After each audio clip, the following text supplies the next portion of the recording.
மதுரையில் நடைபெற்ற அரசு புத்தக திருவிழாவில் பக்தி பாடல் ஒலிபரப்பப்பட்ட போது பள்ளி மாணவிகள் சாமியாடி மயங்கி விழுந்ததால் பரபரப்பு ஏற்பட்டது.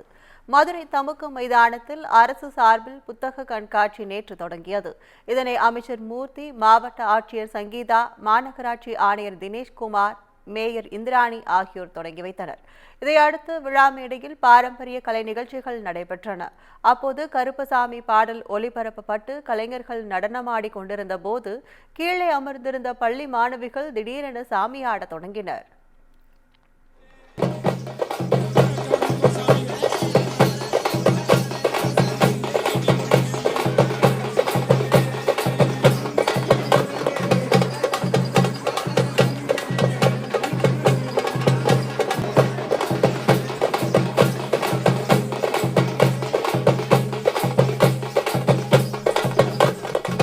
இதையடுத்து சில மாணவிகள் மயங்கி விழுந்த நிலையில் அங்கிருந்த பொதுமக்கள் அவர்களின் முகத்தில் தண்ணீர் தெளித்து இருக்கையில் அமர வைத்தனர்.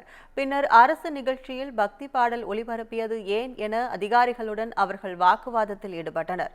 தொடர்ந்து கலை நிகழ்ச்சி பாதியிலேயே ரத்து செய்யப்பட்டு அனைவரும் புறப்பட்டு சென்றனர். இந்த சம்பவம் மதுரை சுற்றுவட்டார பகுதியில் பரபரப்பை ஏற்படுத்தியுள்ளது.